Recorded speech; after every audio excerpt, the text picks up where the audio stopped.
Mes soldats, bonjour à tous, merci encore une fois de m'accorder votre précieux temps et bienvenue dans cette nouvelle vidéo. Nous sommes chez Reptiligne à Gazeran, le magasin de Nicolas. Nicolas, merci. Salut les gars. Infiniment de nous accueillir chez toi. Aujourd'hui c'est une vidéo un petit peu spéciale, on va pas parler de sciences de l'entraînement ni de la nutrition, quoique ça va peut-être être nous les apparts.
Aujourd'hui, on va travailler sur le développement personnel et on va essayer de sortir de sa zone de confort. Vous savez que c'est un thème qui m'est cher. J'ai, pour ceux qui le savent, une bonne trouille des serpents et des reptiles en général. Je sais pas si c'est une phobie, parce que je pense que quelqu'un de phobique serait peut-être pas forcément capable d'être dans la pièce. Il y a souvent différents stades dans la phobie. Il y a des gens qui sont ultra phobiques et là, même le fait de voir une image représentant un serpent ou une image à la télé, ça déjà, ça les foudroie. Et il y a d'autres gens qui sont capables de rentrer, il faut qu'ils voient l'animal. Enfin, il y a différents stades. Toi, tu es peut-être légèrement phobique. Non, disons que je suis en stade miquette. J'ai chaud, j'ai le palpitant qui monte un petit peu, je suis pas tranquille. Le but du jeu, c'est de profiter de l'extrême connaissance du monde des reptiles que possède Nicolas grâce aux fruits de ses 30 années au travail, au contact des reptiles, parce que tu as eu ton premier boa constrictor à 16 ans, je crois. Voilà, j'avais 16 ans quand j'ai eu mon premier boa.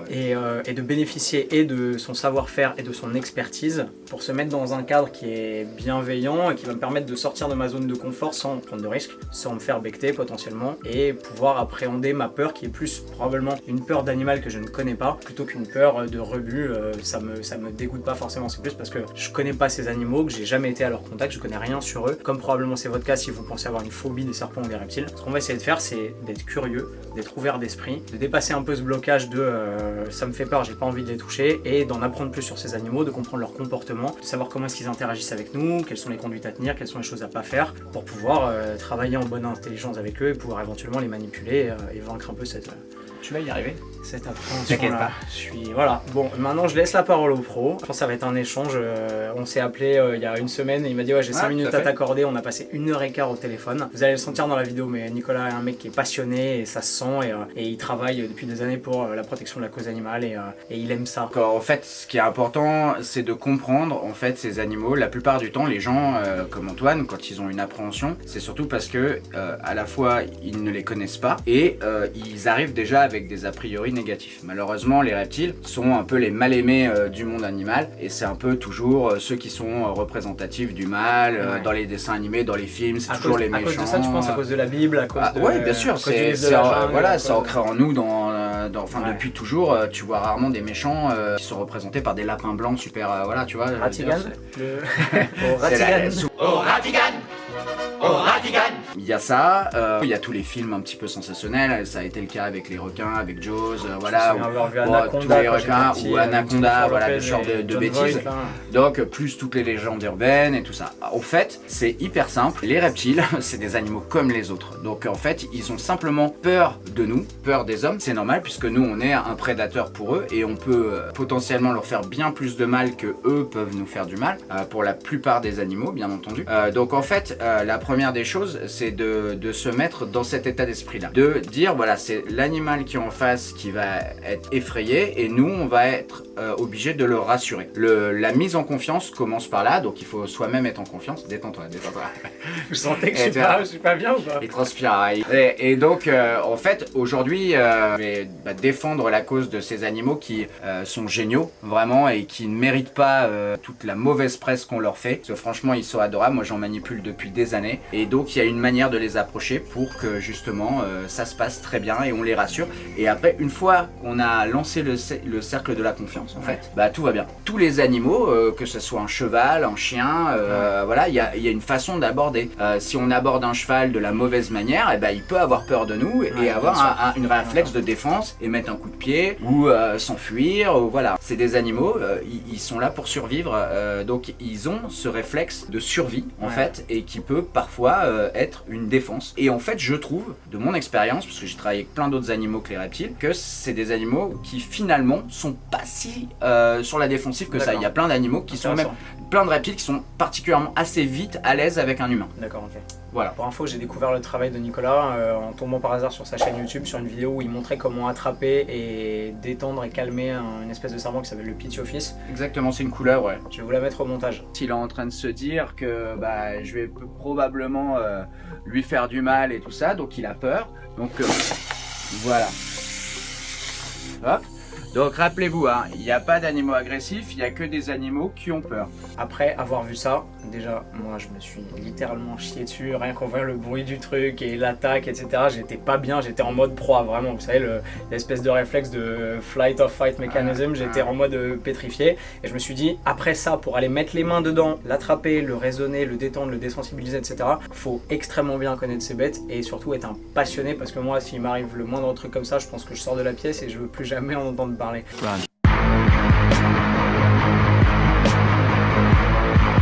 Et c'est ça qui m'a fait venir à Nicolas et qui m'a fait prendre conscience que c'était vraiment dans son intérêt de défendre la cause animale et de présenter les reptiles sous le jour le plus objectif qui soit, en amenant des gens comme moi qui sont ni des passionnés ni des défenseurs absolus à comprendre comment ils fonctionnaient et à pouvoir s'en rapprocher sans crainte. Ouais, c'est cool. Et moi ça me fait plaisir parce que en fait si je le fais, c'est avant tout pour les serpents, parce que ça me fait toujours du mal quand j'entends des gens dire moi quand je vois un serpent dans mon jardin, je lui mets un coup de pelle. Ouais. Bon déjà je tiens à vous signaler que c'est interdit puisque la faune française est totalement protégée, on n'a pas le droit de la prélever ni de la tuer. Donc quand vous voyez une couleuvre ou une vipère dans votre jardin, on n'a rien le droit de lui faire. Mais surtout, elle a pas du tout envie de vous faire du mal. Donc en fait, il suffit simplement de la déplacer. C'est mon message et j'espère que grâce à Antoine qui m'offre la chance de vous expliquer un petit peu ce que sont les serpents, vous allez pouvoir vous rendre compte que c'est des animaux comme les autres.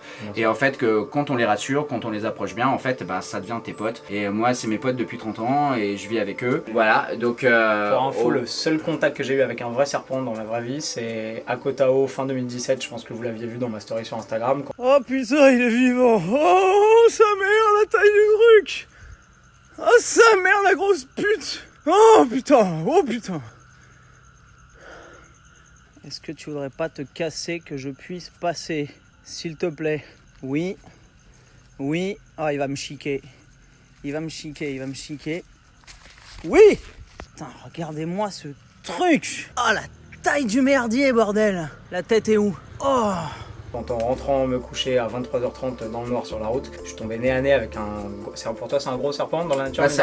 Pour moi c'était, la vidéo est très sombre, alors j'ai vu que quelques dessins, mais ça avait l'air d'être un python réticulé qui est très courant donc en Asie du Sud-Est. Un gros python qui n'est pas venimeux, il n'y a aucun python qui est venimeux, mais qui est quand même assez grand, donc on peut comprendre que ce soit impressionnant. On va là-bas direct? Ouais, on va aller dans la boutique et on va commencer à sortir des snakes.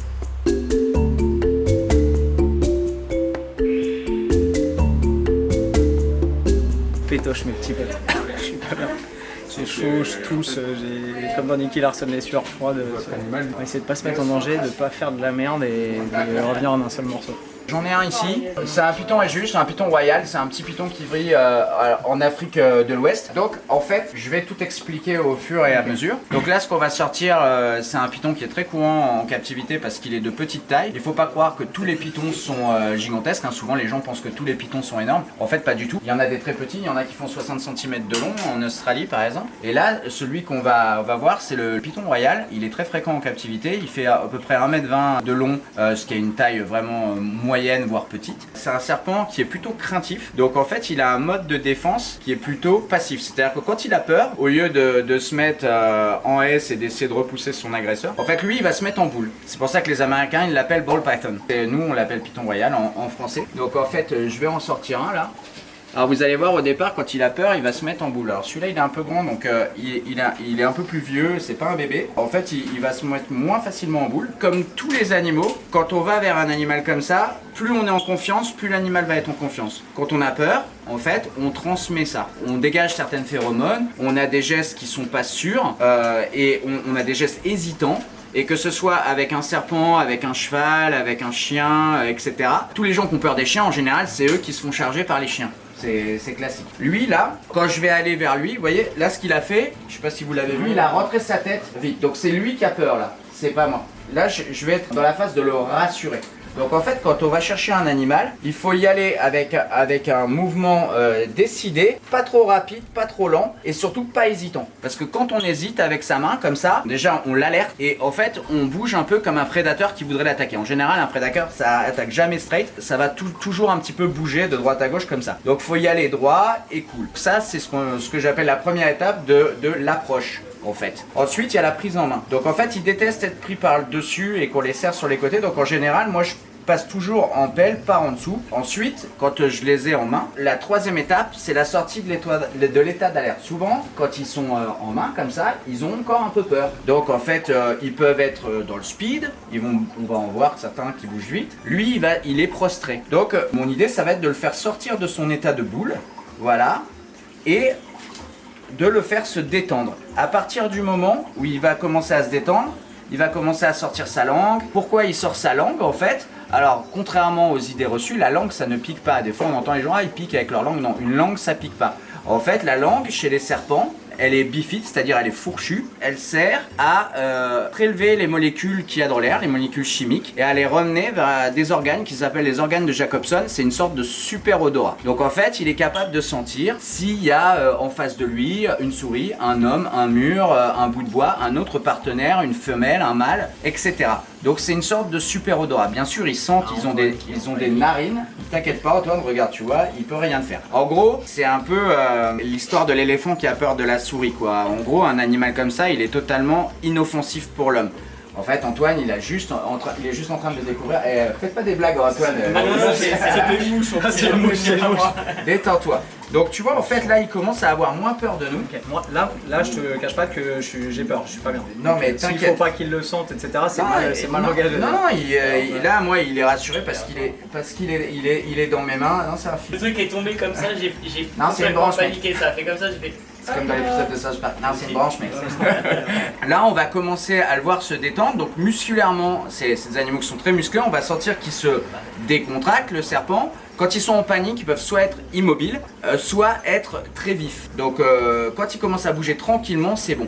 En fait, ce qui fait peur aux gens aussi, souvent, c'est que chez les serpents, les signes extérieurs de ce qu'ils pensent, de ce qu'ils ont dans leur tête, est-ce qu'il est en train de penser que je suis une proie, est-ce qu'il est pas en train de penser que je suis là, voilà. Quand on n'a pas l'habitude, quand on ne connaît pas bien les serpents, c'est pas comme quand on approche un chien. Bon bah si le chien il arrive avec les oreilles bien droites, la queue qui bouge et tout ça, on se dit ah bah tiens il a l'air sympa ce chien. S'il arrive avec les oreilles en arrière, qui grogne, qu'il a les poils hérissés, là on va se dire, même si on n'est pas un expert en chien, on va se dire ah le chien il a pas l'air cool, attends je vais y aller mollo quoi. Voilà. Et avec les serpents, les signes de leur état d'humeur, ils sont assez discrets, donc c'est pour ça qu'il faut bien les connaître et qu'on fait d'ailleurs pas mal de formations là-dessus pour apprendre aux gens à lire les serpents, à comprendre leur langue. Quand un serpent commence à arpenter son environnement, il va avoir des mouvements de langue beaucoup plus longs et réguliers comme ça. Donc ils ont plein de capteurs les serpents, donc ils ont cette langue et sur la tête, si tu fais un gros plan, au-dessus de la bouche là, ça c'est des fossettes thermosensibles.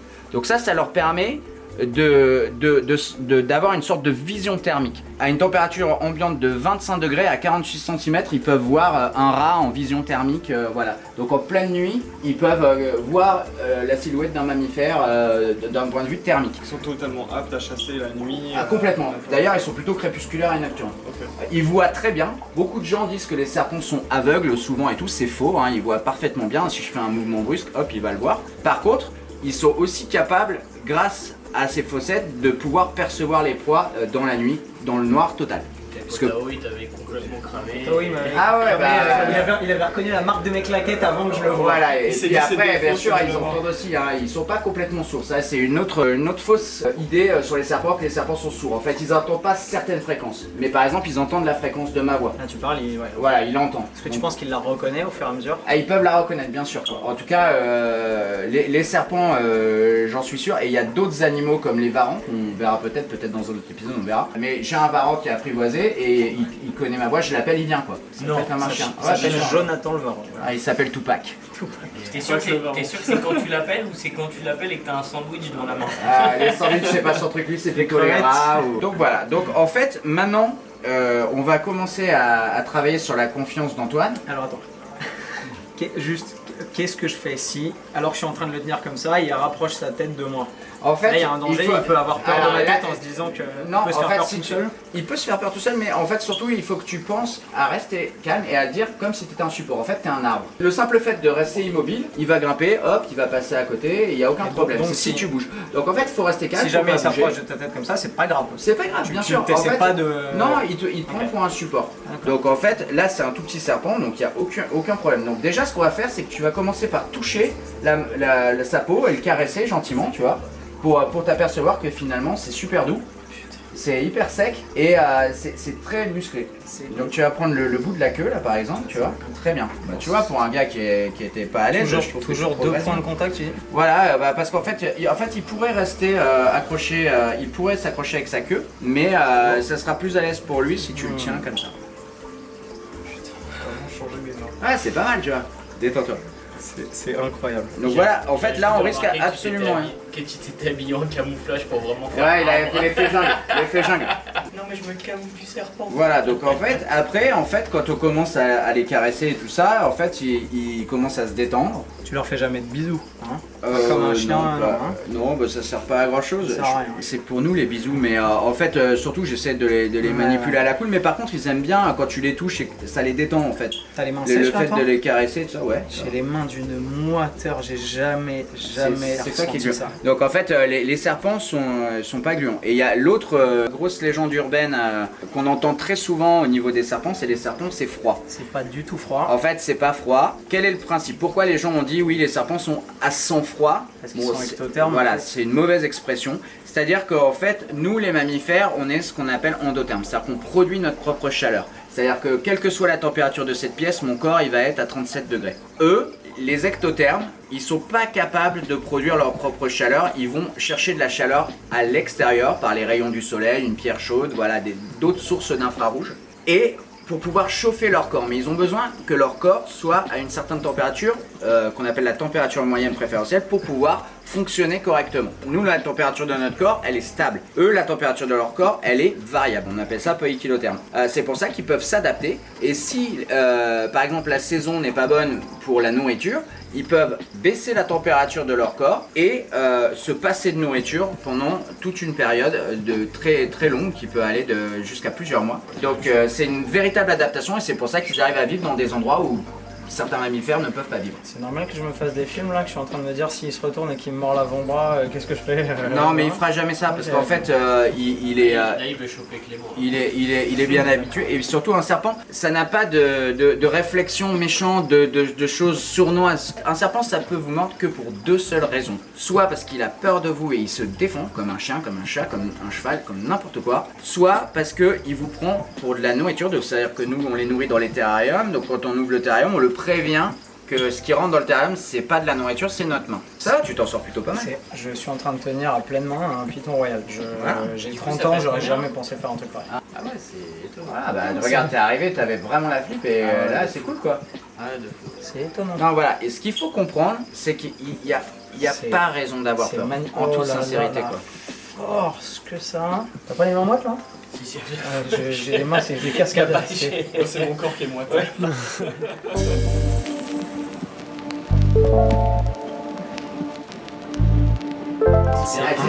Pendant tout l'hiver, elles sont cachées il est très dans cool, des trous, dans des terriers, là où la température je viens de passer de flip extrême à je suis un peu fasciné.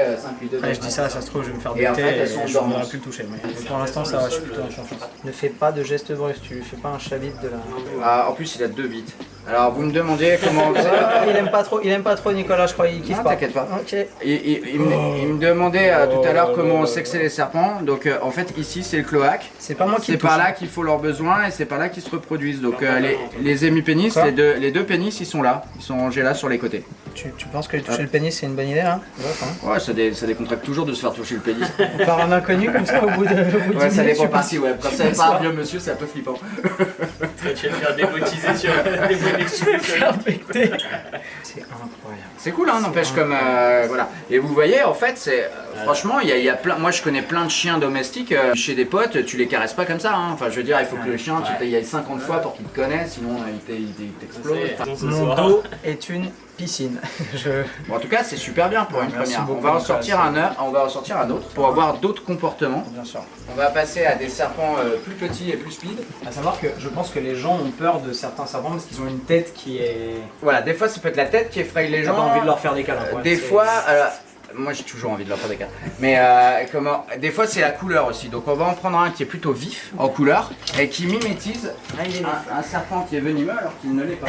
Là on est sur un serpent qu'on appelle le faux corail. Donc c'est une couleuvre en fait, une couleuvre qui vient donc d'Amérique du Sud. On la trouve aussi sous d'autres espèces aux États-Unis. Et en fait il a fait du mimétisme. Il a mimétisé en fait un serpent venimeux. Donc parce que les couleurs vives dans la nature ça veut souvent dire attention, je suis dangereux ou je suis empoisonné. Dans le cas d'une grenouille par exemple, c'est ne me mange pas parce que en fait je suis toxique, je vais te rendre malade ou te tuer. Donc les petites grenouilles que tu as là-bas, elles sont toxiques? Alors c'est les dendrobates, les petites grenouilles colorées là qu'on voit qui viennent d'Amérique du Sud. En fait dans la nature elles sont toxiques parce qu'en fait elles mangent des fourmis qui mangent des feuilles dans lesquelles il y a des alcaloïdes et grâce à ces alcaloïdes elles développent une toxine. Mais comme nous en captivité on leur donne des grillons et des colamboles et tout ça, il n'y a pas ces... Détendez-vous les mecs, putain. Ça sert à rien de faire des pompes, d'avoir des pecs comme ça et tout. Il y a un varan qui pète et les mecs qui font ça. Je te jure. Là en fait, vous allez voir, on est sur un autre comportement, on est sur un comportement de fuite. Quand je vais le toucher, au lieu de se mettre en boule, il va fuir. Donc voilà, vous voyez, hop, la première chose qu'il fait, il essaye de... Voilà. Hop. Voilà, c'est rapide. Donc en fait, c'est rien, c'est de la fuite. En fait, là, il a peur. Il pense que moi, je vais le tuer. Là, les rôles, ils sont. Lui, là, il est en train de se dire qu'il va mourir. Donc en fait, moi, je vais lui expliquer qu'il meurt pas. Et très vite, vous allez voir, il va se calmer énormément. Pourquoi là, il essaye pas de te mordre justement? Parce qu'en fait, il essaye surtout de fuir et que ça va pas l'avancer à grand chose de mordre parce qu'il sait que ça va rien faire. Évidemment, si je m'y prenais vraiment mal, il pourrait me mordre pour se défendre. En fait, l'instinct de survie premier, c'est la fuite, bien sûr. Parce qu'en fait, la confrontation, ça veut dire qu'il y a éventuellement des blessures possibles. L'idée déjà, bon, c'est de pouvoir toujours faire un peu comme avec une corde, le faire circuler pour le faire calmer. Donc, vous voyez, j'ai les pouces dans le même sens. Et en fait, je vais, comme si je remontais la corde d'un puits, en fait, je vais le faire rouler dans mes doigts. Donc ça va le calmer. Évidemment, j'évite de toucher, vous voyez, les parties sensibles. En fait, les parties sensibles chez un serpent, c'est la tête et la queue. En fait, ils aiment pas qu'on leur touche la queue, c'est les deux parties sensibles. Et voilà, il commence à se calmer et là, il n'y a aucun problème. Et en fait, comme il est jeune, là c'est un juvénile, hein, c'est un bébé, comme ils sont tous nés en captivité et qu'on les manipule régulièrement, il va comprendre au fur et à mesure que l'humain n'est pas un prédateur et n'est pas une menace. Donc c'est ce qu'on appelle du renforcement positif. C'est-à-dire qu'en fait, à chaque fois qu'on a une interaction avec eux, on essaie d'avoir une interaction positive. Oui, on leur fait pas mal, où ils sont manipulés tranquillement et où ils arrivent à se... Tu fais chaud exprès ou c'est voilà. juste moi? Ah bah il fait bon, hein. on n'élève pas des pingouins. Quand tu disais que...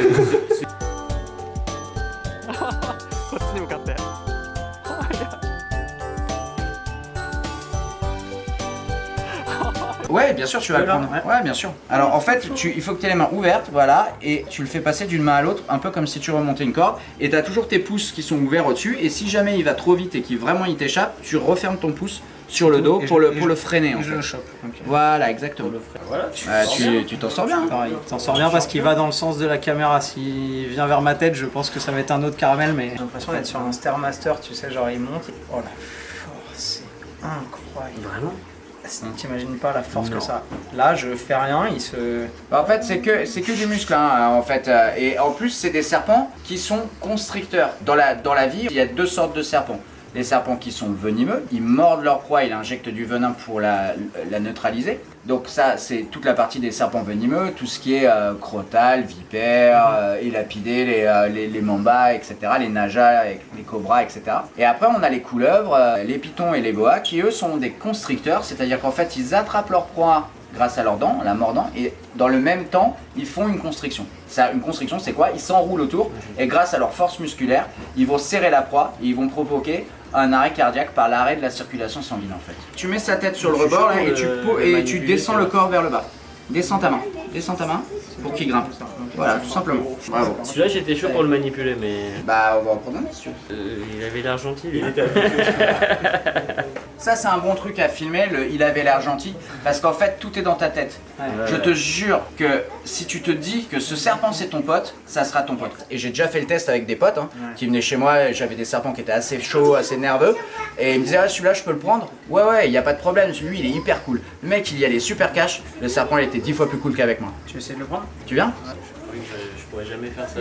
Bah, tu vois, c'est dingue. regarde, t'es arrivé en disant voilà, machin, là, tu vois, je te dis, avec Il moi est bien, tout le monde hein. devient pote avec les serpents. C'est génial, c'est ça qui est trop bien. Il bouge même pas là. Ouais, parce qu'il est en confiance et il est cool. Donc en fait, c'est qu'une question de toi, comment tu te sens. Voilà, c'est bien vu avec ton pouce, tu l'as bien rattrapé. Vas-y, remets-le. Donc tu mets la tête sur le rebord et tu baisses tes mains. Baisse tes mains pour qu'il grimpe. Baisse-les vraiment vers le bas. Voilà, il va rentrer dans sa boîte. On va se tenter du plus gros un peu là. Ouais. Pas le gros là-bas, hein, pas tout de suite. C'est pour la fin, c'est pour le final. C'est le boss de fin de niveau. On a parlé tout à l'heure du pitch office. Le truc de la vidéo là. Donc là voilà, l'approche, la prise en main. Ouais voilà, je vous ramène tout de suite un pitch office. Donc ça c'est un serpent qui peut s'inquiéter assez facilement, vous voyez. Alors je vais vous montrer ce qu'il faut pas faire avec un serpent. Là déjà il vibre de la queue. En fait voilà, si je fais des mouvements de loin comme ça, je vais le faire flipper. Donc en fait, le fait qu'il vibre de la queue comme ça, déjà il pense que c'est un prédateur. Donc en fait, quand on hésite, on veut je vais le prendre mon serpent, non je vais pas le prendre et tout ça, on fait ça. Voilà, j'essaye de faire en sorte qu'il flippe quoi. Vous voyez, plus je l'angoisse, plus il va se mettre en S comme ça, en position de protection, etc. Donc maintenant je vais aller le chercher et je vais le détendre. Donc déjà il y a l'approche, donc c'est de mettre sa main à plat. Tu as dit tout à l'heure justement de pas passer par au-dessus. Bah oui, mais quand on va le chercher, si. Et donc vous voyez tout de suite, une fois que j'ai posé ma main dessus, après je le prends par en dessous. Et pourquoi tu te fais pas mordre à ce moment-là? Parce que j'en ai pas peur. Parce que j'en ai rien à foutre de me faire mordre. En fait, c'est ça, c'est-à-dire que c'est- le pire, voilà. le pire, c'est de te faire mordre. Dans la vidéo, il te mord, non? T'as un peu de sens. Ouais, vite fait, mais enfin, en fait, une morsure, c'est rien. Mais ce que je veux dire, c'est qu'en fait, si on craint la morsure, on se fait mordre. Ouais, d'accord. Si on y va sans crainte, on se fait jamais mordre. Ou très peu. Ouais, d'accord. C'est un truc, c'est presque, j'ai pas envie de dire c'est presque mystique, mais franchement, Non, ça a une c'est histoire d'énergie, c'est- sans c'est assez hallucinant de voir. Moi, des fois, je vais chercher des serpents, ils sont hyper cool et tout ça. Je les passe à quelqu'un, client, machin, qui est un peu plus tendu et tout ça. Le serpent change tout à fait de comportement. Ou des gens, je te dis, m'apportent un serpent comme ça en disant non, mais moi j'en veux plus, je peux plus le toucher et tout ça. Il est hyper agressif et tout. Je vais le chercher et je le prends et il scanne direct. Tout simplement parce que j'en ai pas peur. Et pourquoi j'en ai pas peur? Parce que je les connais bien, parce que j'ai eu un excellent mentor qui s'appelait Frank Scofield, qui était le godfather du python et du boa en Angleterre, qui avait énormément de serpents et qui me disait toujours c'est des petites créatures fragiles, c'est eux qui ont peur, si toi t'as pas, voilà, rassure-les. Et donc il m'a mis dans le bon sens direct, quoi, en disant bah attends mon petit pote, donc maintenant tu vas pouvoir le manipuler un pitch office Et tu vas dedans comme t'as fait, hein. Voilà. Je l'attrape. Ouais, tu le prends par en dessous et il va rien se passer. Voilà, dis-toi que voilà, c'est cool. C'est ton pote. C'est ton pote. Et en fait, quand il se sent menacé, en fait, vous avez vu, il vibre de la queue, mais il peut aussi, comme vous l'avez vu dans la vidéo que j'avais faite, souffler beaucoup. Mais en fait, c'est pas un animal agressif, c'est un animal sauvage qui a peur. En fait, il ouvre la bouche et il va souffler comme ça pour dire écoute, tu me fais flipper, dégage. Pas ce putain de bruit. Ah, ça te tord le bruit. Hein. On sait jamais des fois qu'il veut faire pareil. Non. Donc voilà, c'est bien, hein, Je suis moins serein, hein, je t'avoue, la Non mais c'est parce que tu vois, t'as un a priori négatif parce que t'as vu la vidéo. Ouais, j'ai vu. Je t'aurais dit direct, je te l'aurais mis dans les mains en disant ouais, ça, c'est le plus gentil serpent du monde et tout, tu verras pour apprendre, c'est génial et tout. T'aurais pas du tout eu cette approche. Et là il est cool, hein, tu peux y aller, hein, tu risques plus rien.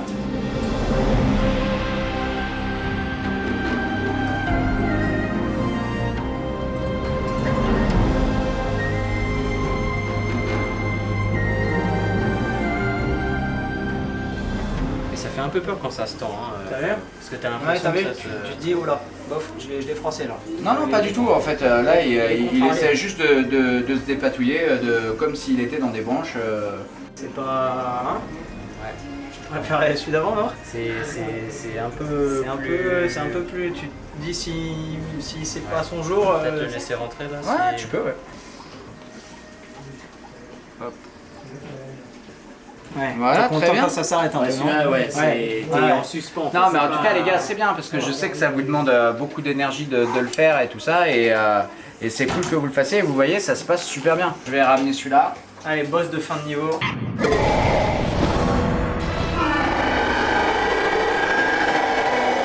Bon, j'ai peur, hein, t'as vu, j'ai jamais eu les mains moites, ni dans une confrontation, ni en parlant en public devant 400 personnes, ni face à une meuf, jamais je crois. Là j'ai les mains trempées, c'est incroyable. C'est pas rationnel. J'ai le sif en piscine municipale. C'est incroyable, c'est génial de pouvoir faire ça avec Nicolas parce que vous avez vu, on est tellement entre de bonnes mains qu'à la moindre signe d'inquiétude, il est là et il nous recadre. Je crois qu'il va aller chercher un truc très balèze, ça va être le dernier et j'espère que ça va bien se passer. Mais je pense que vous avez vu que voilà, Nevin il était encore plus phobique que moi. Ah ouais. Toi je t'aurais jamais fait faire ça. C'est-à-dire que tout à l'heure il était. En fait c'est lui qui devait filmer cette vidéo et il était tellement en flip que j'ai dû te faire revenir toi Clément parce qu'il pouvait pas être dans la pièce et filmer. Et il est passé de je veux pas rentrer. Quand on est venu dans la pièce tout à l'heure, alors ils sont tous sous clé comme il m'a dit, mais déjà me balader dans l'allée alors qu'il y a un mètre de chat qui je me mettais comme ça parce que ça vraiment ça. Donc voilà, ça met pas bien. Super bonne expérience. J'ai un peu peur du dernier en vrai. Je sais qu'il faut pas mais j'espère qu'il va nous ramener un truc parce qu'il y en a deux monstrueux dans son bureau en fait qui sont énormes. Parce que là sur les deux qu'on a eu tu rationalises en disant il est petit, s'il mord ça va.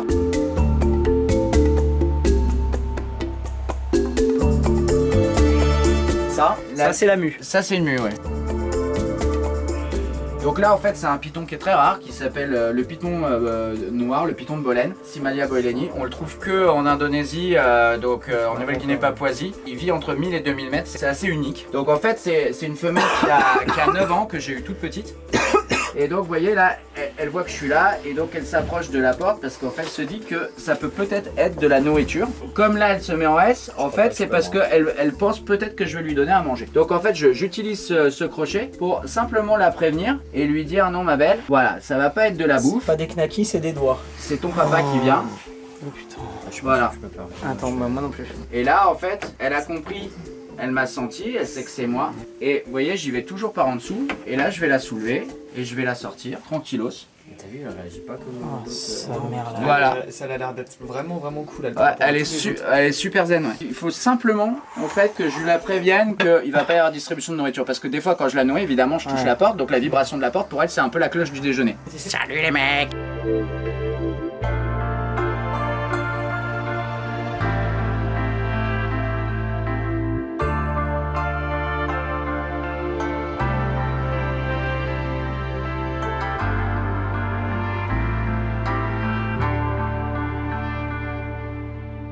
Voilà, donc là elle est calme, vous voyez la manière dont elle bouge, la manière... elle est vraiment cool quoi. Et ça pèse combien ça? Alors elle pèse pas très lourd, dans les 3 kilos. Je vais essayer de la déplier un petit peu pour que là le fait que tu vois, elle me voit, je suis face à elle, elle se dit pas tiens c'est un prédateur. Non, tu vois, elle sent là et tout. Je prends par où? Attends, oh là. Tu peux prendre dans le milieu là, mets ta main en dessous, voilà, super. Oh bordel de merde. Bah tu vois, tu y arrives. Oh bordel de merde. Alors n'aie pas peur, si elle grimpe sur toi, laisse-la faire. Elle te caresse le sang. Je suis pas bien du tout. D'accord, ça va. Alors souvent quand on a des gros serpents comme ça, alors prends-la par en dessous là. Okay. Voilà, hop, elle va s'accrocher. T'es chaud courageux parce que... Oh la force, t'imagines pas la force que ça. Si, non, mais déjà celui qu'on vient de manipuler, ça m'a impressionné. Alors... Ah c'est bien, tu t'en sors bien en tout cas. Je sens plus ma main. Elle serre ma main plus fort que n'importe lequel de tes potes. C'est juste pour se tenir. Ouais, et ben ça me sert bien. Ça marche bien. Attends, je vais la désentourer un peu pour que tu... Non, ça va, c'est pas douloureux, mais... Ça sent que ça a une pression. N'aie pas peur, tranquille. Tranquille, mon gros. Tranquille, mon gros. Oh, les écailles. Oh, voilà, et vous voyez les reflets à la lumière, les reflets en fait taches d'huile. En fait, ça c'est parce que en fait l'écaillure, voilà, en fait l'écaille des pitons et des boas, de certains pitons et de certains boas, fait un prisme à la lumière. Et en fait, c'est ce qui fait cette réaction violine, un peu comme une tache d'huile sur l'eau. En fait, et plus le serpent est foncé, plus il est noir, plus les iridescences sont prononcées et tirent vers le bleu. Je peux pas sortir ma main. C'est impossible. Là, il serre d'une façon que si c'est autour de mon cou, c'est bisou, je pense. Alors, c'est pour ça que. Ça va aller très très vite. C'est pour ça qu'en fait, quand tu as un gros serpent, tu le laisses jamais faire un tour autour de ton cou. C'est pas parce qu'il a envie de t'étrangler, il sait même pas ce que c'est que t'étrangler. Tu vois ce que je veux dire? C'est juste parce qu'en fait, comme il le ferait autour d'une branche, comme il le fait autour de son bras, il va s'accrocher. Mais comme là, on a les carotides et tout ça, bon bah si jamais. Lui dis pas où sont les carotides. Si ça serre fort, on peut faire un malaise. C'est pour ça que les gros serpents, on les met toujours sur les épaules comme ça, on les laisse pas faire un tour complet. On les met pendre de chaque côté. On va le faire avec Antoine. Je vais vous montrer. Parce que là, elle est bien entourée. Et elle contrarie pas trop. Si jamais elle veut rester là, on peut prendre le temps qu'il faut. Je peux pas sortir ma main. C'est impossible. Faut la détendre. Genre ça fait mal ou non, ça fait pas mal, mais je peux pas la sortir quoi. Je peux essayer de. Ah ouais. Je peux pas gros. Ça va. Ouais, elle fait sa vie quoi. Incroyable. Tu sens la force tranquille en fait. Tu sens qu'ils s'en foutent de nous, mais que s'il y en a un qui bouge une oreille. Je la trouve. Quoi en fait, je trouve que ça croche grave quoi. C'est marrant. D'habitude, ils sont beaucoup plus. Tu la nourris non même non, là elle a pas bouffé. Okay. Mais en fait, c'est juste que. Avec beaucoup de monde, par exemple, on est 5, peut-être que pour ça lui pose pas de problème. Oh, ça merde, Ça c'est rien, c'est parce qu'en fait. Ça peut arriver parfois. En fait, c'est simplement que. Je pense qu'elle pense qu'elle peut avoir à manger. Ça parlait de bouffe et qu'elle peut faire une sorte de petite constriction. Okay. Et du coup, ça lui rappelle la constriction. Et du coup, des fois, en fait, c'est une morsure qu'on appelle la morsure du glouton. C'est des fois ils sont dans tes mains. Et en fait, à un moment, ils sentent le truc et ça leur titille un peu le palais, le fait que ça soit chaud, etc. Et c'est assez rare. Parce que là, c'était ton ventre. Si c'était ton visage, c'est pareil. Hein. Ouais, mais bon, en fait, tu le vois arriver quand même. Okay. Mais elle t'a pas mordu là? Non, elle a juste ouvert la bouche. Tu vois, pour te dire que c'est pas un truc. Mais c'est assez rare sur cette espèce. D'habitude, ils sont vraiment hyper cool. Parce qu'elle était entre mes fesses il y a à peu près 2 minutes, on est d'accord, hein. Ça aurait été la même chose. Non, mais ça risque. Mais c'est assez marrant comme réaction parce que en fait, c'est une espèce qui fait rarement ça. Je sais pas si je qualifierais ça de marrant, mais. Mais pour te le mettre sur les épaules, on va prendre le mâle. On va prendre l'autre, ouais. Parce que hier, je l'ai sorti pour faire des photos au soleil et tout ça. Il a pas l'air sympa le mâle, pourtant par rapport à. Ouais, non, c'est pas qu'il est pas sympa, c'est qu'il est chaud à l'ouverture. Ouais. Donc je vais vous ramener le mâle. Merci Nico. Merci beaucoup.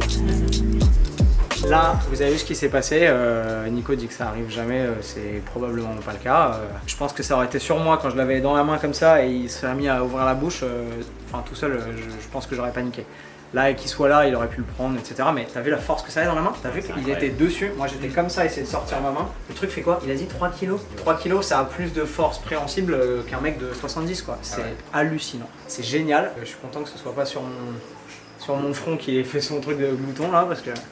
Ah, c'est marrant parce qu'il a dit qu'il ramenait le mâle. Il ramène le mâle et le mâle il m'a l'air beaucoup moins sympathique.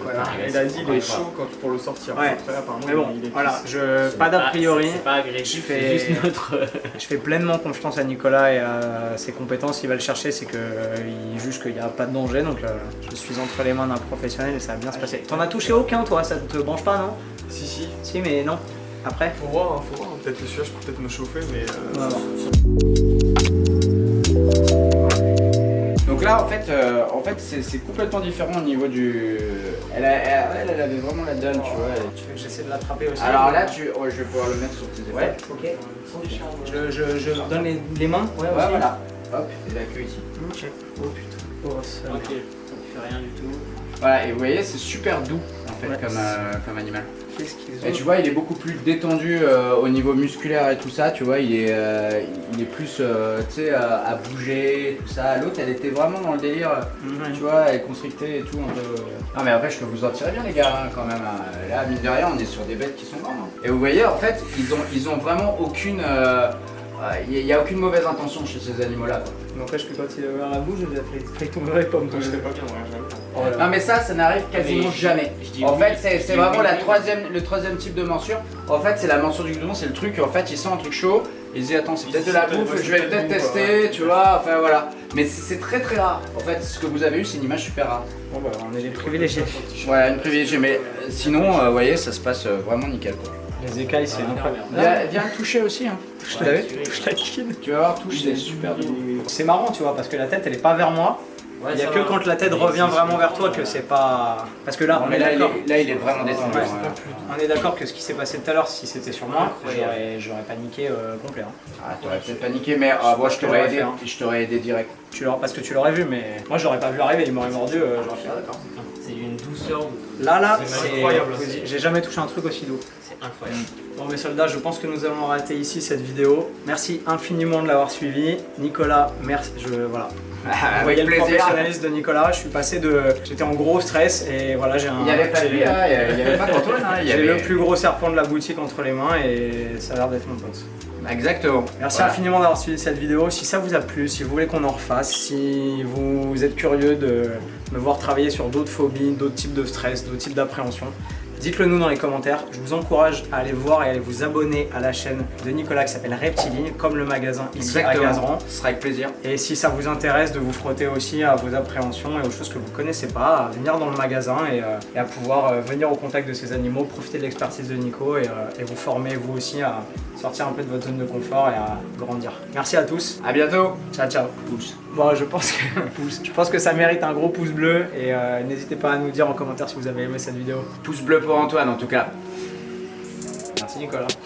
Backlash written on me, card rubbing on a glass bowl. I've been ballin', free my ladies in the counter now. I'm already out, already on the countdown. I'ma set it right.